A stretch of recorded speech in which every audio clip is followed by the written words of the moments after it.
What's up, everybody, and welcome to another edition of the Links and Locks Best Bets podcast. I'm Jason Sobel from Golf Bet. He is Ben Everill from the PGA Tour, and that's right, we're back. That's right, the PGA Tour schedule starts up this week. Oh, man, we missed it. That was a long off season, but you know what? I have lost so much money already betting football in week one that I need some golf to start immediately, and we're here to help you make some of that cash. Fortinet Championship in Napa coming up this week. Ben, how are you? How was your off season? Oh, great, mate. Wait, you didn't take my picks on the National Rugby League playoffs out of Australia last week to catch up on those football bets? Oh, You good, probably mate. hit them all. Knowing you probably made a ton off that stuff. Actually, well, there were three out of four were upsets, and I managed to pick 3 out of 4. So I was pretty proud of myself. But as you know, we get back into the golf season, like you mentioned. I'm excited as always to be ready to rumble. And you know, we've got this first event before we get to one of my favorites, the President's Cup next week. But as you said, Fortinet Championship first here in California, where I reside. Should be a great week. Yeah, you reside in California. You're not anywhere near wine country. You're more like wine, WHINE country. But I kid. They're up in Napa this week, and it should be a great event. Look, par 72 plays just over 7,100 yards. We've seen some good champions in the past, including Max Homa. He is the only player on the U.S. President's Cup team that will make a stop in Napa before next week's team competition. There are 4 players: Hideki Matsuyama, Cameron Davis, Taylor Pendrith, and Corey Connors making their way over from Napa to Charlotte for the President's Cup at Quail Hollow next week. Let's get right into it, as we do every single week here on the pod. 18 holes, 18 bets. Benny, you're on the tee. Swing away. May we start a new year? We start with my first bet thing. I always like to give an outright first at the top. And how can I not start with an Aussie, mate? I'm going to go with Cam Davis, who you just mentioned. Cam Davis is pretty good in California in the past. He's gone close to quite a few different venues. He enjoys playing up there at Napa. I was there a couple of years ago where he was I think it was 17th, and quite easily could have won that event had a few things just gone his way. As I said, California vibes. He's about 22 to 2,500, depending on where you look already.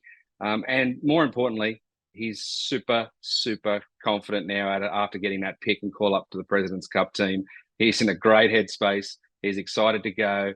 And, you know, a guy who can be a little nervy at times and used to be able to sometimes be a confidence player, you know, a little doubt in himself sometimes, has now lost all of that and is ready to rumble. He lives not too far up the coast in Seattle. He is so pumped. I think he'll have a big week. He lives in Seattle? I don't think I knew that.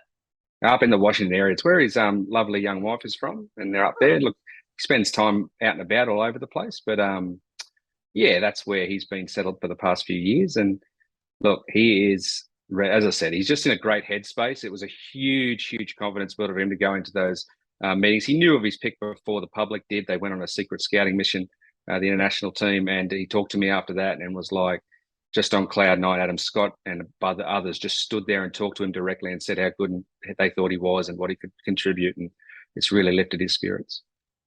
I love his game. I love the course fit. I'm not sure I love any of the guys who have the President's Cup coming up next week. I'm, for the most part, fading those players. Really, they're 5 of the top 7 on the board. I will go after the other 2 players a little bit who aren't playing in the President's Cup near the top. But for the most part, very much. Look, we saw John Rahm. John Rahm's as talented as anybody. He played this event prior to the Ryder Cup last year. He wound up missing the cut. Sort of seemed like a weird, why are you doing that? Shake off some rust, but you really don't want to play too well. And then you're playing late into Sunday and you're trying to go over there. I feel like it could be the same sort of issue for the President's Cup player. So I like that play, but I'm not going to play him or his teammates who are in the mix this week. Instead, we'll get to the second hole. Usually we give just an outright long shot. I don't know that Cam Davis necessarily qualifies as a long shot, but I'll give you a couple of guys who are longer. I'll give you 2 of them, guys who have played on past American sides in the Ryder and President's Cup. The first one, I had no thoughts about him being on my card whatsoever until I saw the number next to his name on Monday morning. Webb Simpson has not been playing his best golf. Webb Simpson at 65-1. I don't care that he hasn't been playing his best golf. He's proven that he can close out PGA Tour events. For all we know, he's been working hard over the last few weeks. He gets out there. He's got a couple of top 20 finishes in 6 career starts. I could certainly see him having a good week. And the other guy, again, this is just a number play. It's not necessarily a guy that was on my original list, but you give me Harris English with his talent level at 150 to 1. Sure, why not? I'll take a shot on that. So again, these are just a couple of big swings at big numbers, and I'm not going to play a lot of them, but why not? For the numbers that are next to their names, the prices, I will take a shot on Simpson in English.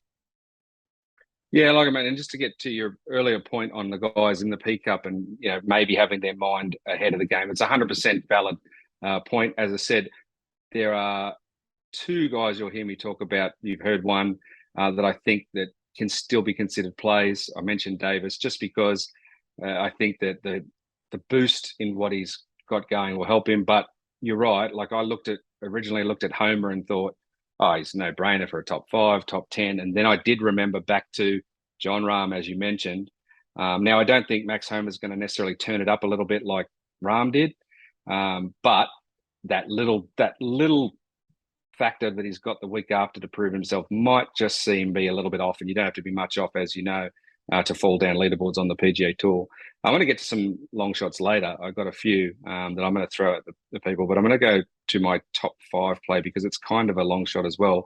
And in the same vein of what you were talking about, this number for a top 5 is 1,200. So 12 to 1 on a top 5 on a guy who's been on these teams before, Gary Woodland. I like Gary Woodland. Now, let me tell you, this is a little bit of a weird reason, but when I flew back from the BMW Championship after the playoffs, I was waiting for my bags at LAX airport, and there was Gary Woodland waiting for his golf clubs as well at the same time. I'm like, what are you doing here? You going on vacation? No, he was coming out to spend some dedicated time with Coach Butch, get things dialed back in, get his game back to where he wanted it to be. And he was very confident that he would hit the ground running once the new season started up. So look, I obviously wasn't at any of those sessions. I don't know how well they went, but I just see that number and think it's worth a bit of a shot, given that he literally went there for the boot camps and everything else. You might see an uptick early on Gary Woodland. So top 5, 1,200, I like that look. I like you hanging out by baggage claim, trying to get some inside info for us. That's pretty nice. I'm going to go with a guy for a top 5 who is essentially the complete opposite of Gary Woodland, and yet they were once in a playoff against each other. Woodland beat CHEZ REAVIE in a playoff in Phoenix 4 years ago. So I don't know, maybe there's a correlation there. CHEZ REAVIE back in 2008, when this event was called the Fries.com Open, and it was played in Scottsdale, Arizona, he missed the cut. Why does that matter? It doesn't really, other than the fact that he hasn't missed a cut here at this event since then. He's made 11 straight weekends, including 6 top 25s. He was 3rd place 2 years ago, and he was playing some really good golf up until and before winning the Barracuda Championship this past summer. Following that, it was just sort of average. Every 4 events to close his previous season, everything between 47th and 54th place. Just a whole lot of to finish the season. But I do think that he's a West Coast guy. Being back on the West Coast should help him this week. I'm going CHEZ REAVIE top 5. Interestingly enough, different player from Gary Woodland, same odds. He is also 12 to 1 for a top 5. Yeah, mate, look, I love that. I actually thought that he would be a guy that would make the run through the playoffs. And I think I even put that on paper before the playoffs began. He didn't quite get off to the quick start in Memphis that I was hoping for to help him through to the BMW, to be at a spot to really strike from at the BMW. But yeah, this is the sort of course that where those type of players can absolutely excel. And with that, I'm going to pivot, move one of my holes around. I'm going to show you a top 20 play with, let's just say, a slightly different version. Hasn't had quite the success as your man you just mentioned, but a similar style of game. And I'm going to say a top 20 play at good odds of plus 450. Cameron PERCY, the Aussie who loves his wine, loves being in Napa. And here's some finishes he's had, right? He's 24th, 26th, 7th, and 23rd. And the year he was 7th, he probably honestly should have challenged for the victory. A late mistake, a late double bogey, I believe, on Sunday cost him big time. But like he hangs around that top 25 mark every time at this course, at this venue. Has a big week. It's like one of his little majors of the year to get to Napa. So when I saw top 20 at 450, while he has only one of those times dropped into that top 20, I still think the odds are there. Drop it down to top 40 if you're looking for a bit more solid play. But Cam Percy, weirdly enough, this is a week for him. Probably the only week you're really looking at him solidly. You bring up an interesting thought. Do we chase the guys who like a little wine this week because they're going to be all over Napa, or do we stay away from the guys who like a little bit of wine just because, well, they like a little bit of wine, they have it there? I don't know if I have a definitive answer to that, but I'll go to my sixth hole, and my top 10 play is a guy who I will make this case all the time. And we talk golf betting here on the pod. Before people were really betting on golf, before it became a little more mainstream, look, I don't know that people were as big fans of the game. And what I mean by that, here's my exact example here is that if you didn't bet golf over the past year, you probably knew nothing about Mark Hubbard. Probably slipped through the cracks. You've heard the name, maybe saw a couple of shots of his on TV, but you didn't really know. If you're betting on golf, you're engaged in the product, you're making DFS plays, making top 10, top 20 bets. Trust me, you knew exactly what Mark Hubbard was doing last year, which was a nice little career resurgence, kept his PGA Tour card, had a couple of top fives, the Barracuda and the Barbasol right in the middle of the summer. This is a nice place to target him, another West Coast guy. I am leaning heavily on my West Coasters this week. I'll take Mark Hubbard for a top 10 at 8-1. All right. Love it. I'm going to go to this top 10 play now. Full disclosure, I did not talk to Jason Sobel prior to this pick. And if he has a reason to go against it, then listen to him, not me. But two-time winner of the event, Brendan Steele, his good mate. I see that plus 500 for a top 10. He's won the event twice. Look, it was a while back in the 17-18 seasons, which was actually in 16 and 17. So it's a while removed since he was that good. But I just, I like a bit of nostalgia at this time of year, and something different. And I just saw the 500 and thought, okay, bit of a chance there to pick up on something that might come good. Two things for you. Tee to green, almost nobody was playing better than Brendan Steele over the course of the last 8 or 10 events of the previous season.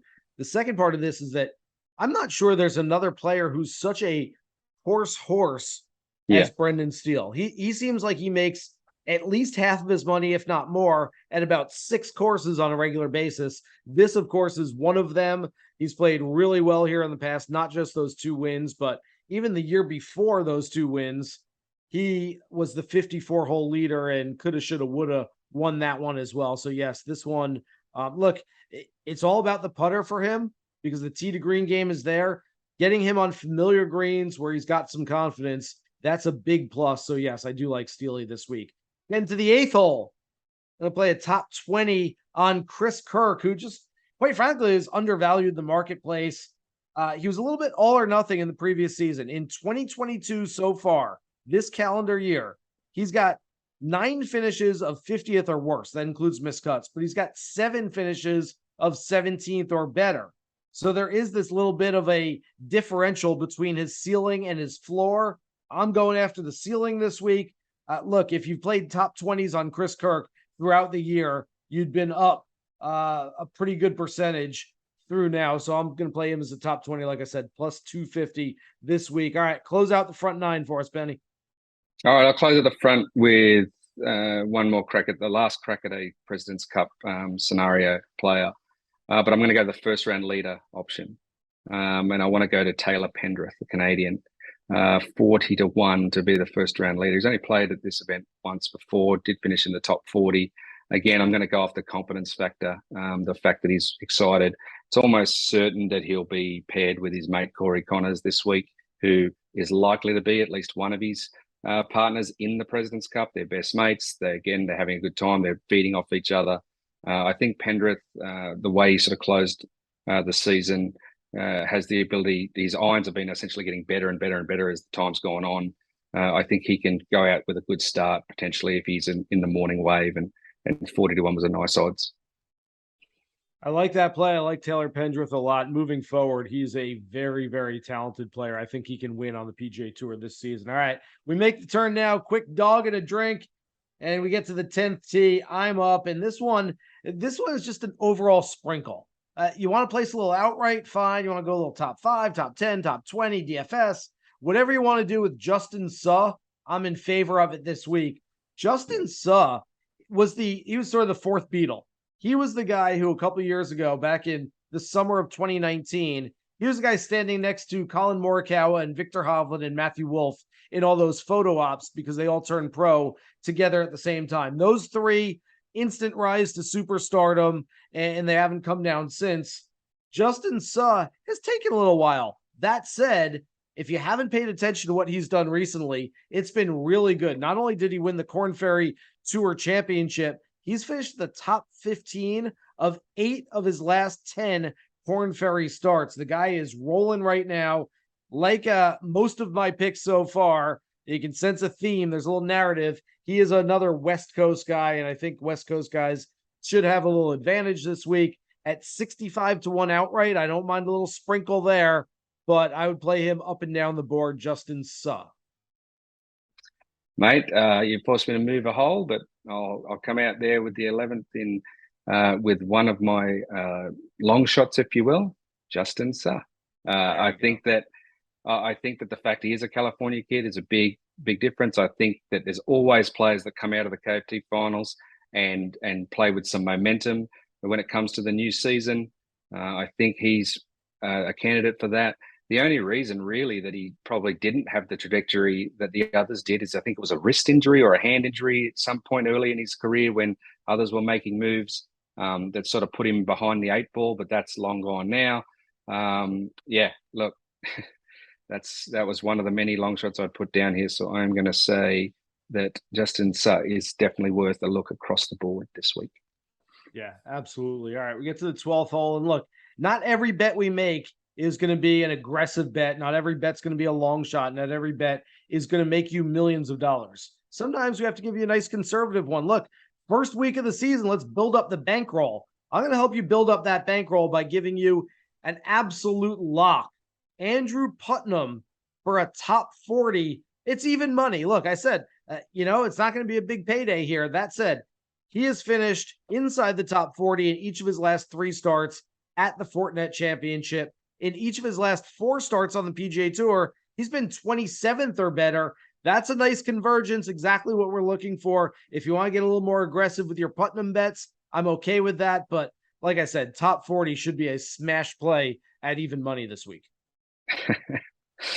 We've done it again, mate. Again. You've sent me there, but it's okay because I wrote down a second top 40 option. So I'm going to go to my top 40 and I'm going to absolutely go on top of what you just said. If you're looking for a lock at the, just the 100 and it's a way to sort of, essentially maybe cover your other bets this week, if you will, that's a great pick to go with there at the plus 100. But I looked further down, and as I just sort of mentioned, I'm going to throw the theme of my last few picks will be all sort of long shots and guys to sprinkle across the board that are coming out of that Korn Ferry Tour category, like I said, that have got potential momentum and something that others won't, sort of the books may not have caught up with yet. So I like Carl Yuan, the Chinese excitement machine, plus 150 at top 40. Let me tell you this, if you don't know anything about him, you could probably Google him and just watch some amazing, cool videos. Once you do start to watch golf again this season, keep an eye for him because he's certainly a lot of fun. He's a different character. We need more of these guys in golf. He's coming out of China. He's a sensational bloke, and the plus 150 there is, I said I had Putnam down, but I also had Yuan as someone to look with a bit better juicy odds. So top 40 market, keep a look at those two guys. People are going to love this dude. His swing is wild. His swing is not like anything we've seen on the PGA Tour. I can't wait to see him in contention and see the mainstream folk, not the people that are listening to the pod now, because we know you're diehards, but the mainstream folks are going to be like, oh my God, look at this dude's swing. He looks like me. Yeah, but guess what? He hits it a lot better than you. Oh, Yuan's going to be a good player out there. All right, 14th hole. I'll go to my first round leader play. He did it not that long ago. The FedEx St. Jude Championship in Memphis, co-leader after the first round alongside Siwoo Kim. I'm looking for JJ SPAUN to cash some more tickets. Yet again, my theme of the day, West Coast guys, 65 to 1 for JJ SPAUN to be first round leader. I'm a little reticent in the fact that SPAUN has never posted a sub 70 score on a Thursday at Silverado.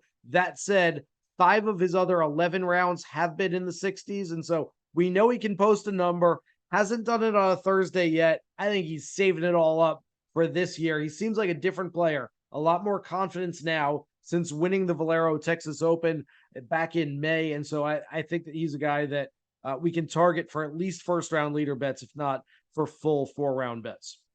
Yeah, and I think he's got a little bit of a chip on his shoulder too from, falling behind in a few events late in the season there when he had a great opportunity. So I know he's motivated, so that's a good thing. And if you don't get on him at the correct week, once he does get it done again, then you won't see those numbers again for a while. So if you can get good odds on him, grab him. All right, let's go to 15, and I'll throw you my 2 absolute wild long shots to have a look at. We're talking 250 to 1 and 300 to 1 here. So again, small units and maybe not outright, but like just a chance to look at those 40s and 20s. I'm going to give you the 300 to 1 shot first. And this is, again, giving some personal insight, but a new Australian to the tour in Harrison Endicott. Harris Endicott is a new Aussie, 300 to 1 this week. Look, great story, real grinding kid. Lost his mother to cancer, sadly, when he was about 15. Was sort of got really close with his inner circle then, and his father through golf, and it became even better than what he was. But such insular scenario, he was given the chance to, do you go to Latino America tour, or do you stay in Australia and just pot around? And he took the risk, went off on his own, got himself into the Latino American tour through Q School, then got himself onto the KFT tour straight away, was doing well there. And then, of course, we got COVID. Now, everyone had issues in COVID, but Aussies that couldn't get to their coach, couldn't see their family, couldn't see their friends for 2.5 years, different set of circumstances. That was really taxing on him. He didn't give up. He kept going. Won last year on the KFT, made his way to the tour. Everything is gravy for him, and he is so pumped to get started. Talked to him last week. 300 to 1 is a fantastic number for a guy that's got the talent he has. So his dad will also be on site. He's feeling good about that. He's going to be in a good headspace. Now, I think he's going to win the tournament. That would be out of the box.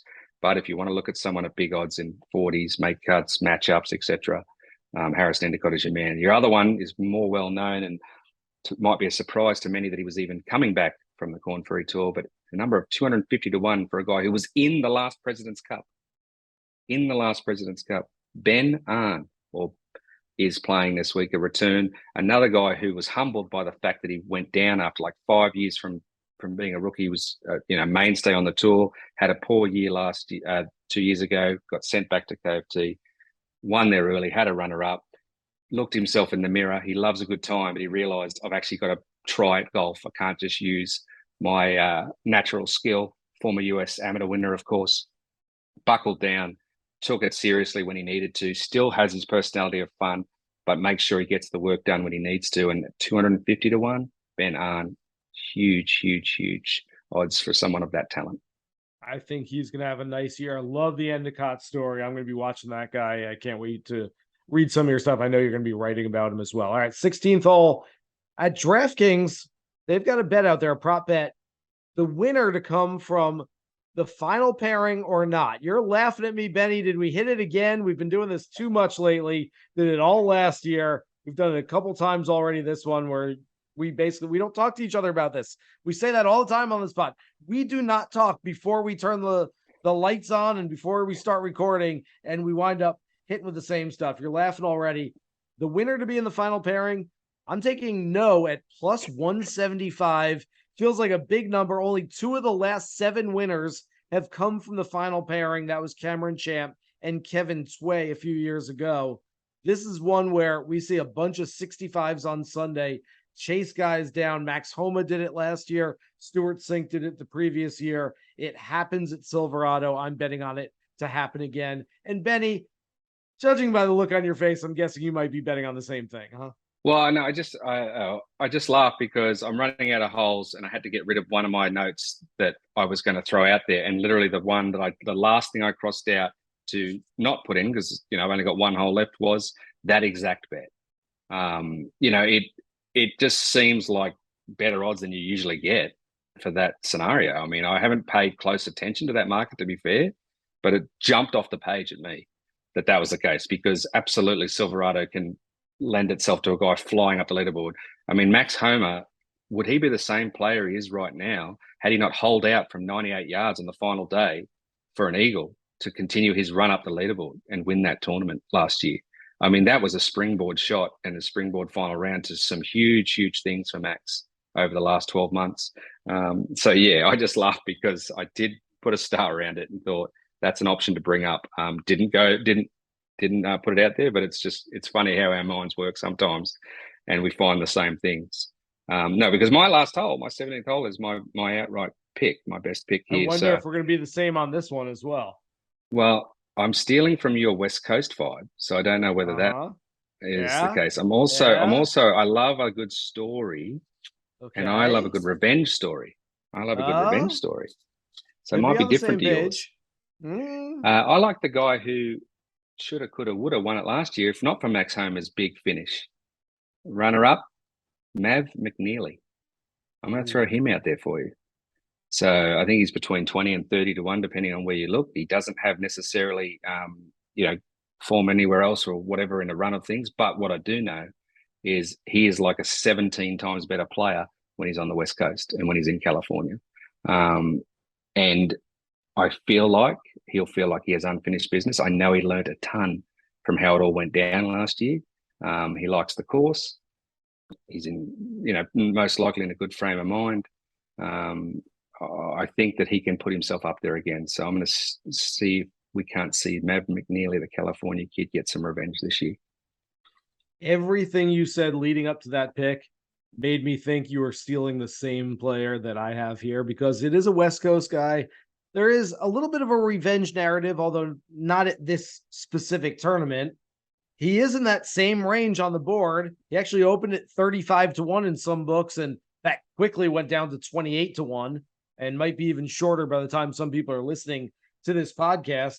One of my favorite guys to bet on a regular basis. In fact, I wrote a piece that's up at Action Network right now. You can check it out, where I'm going to guess this. I think I know who it is. You can find my 5 favorite players who are just on a regular basis have outright value. And can I stop you 1 second? Yes. Can I stop you? I'm not going to say the name, but let me. Is it likely the player that I thought could have been the final person on the US team, and maybe should have been, given his age and potential ceiling?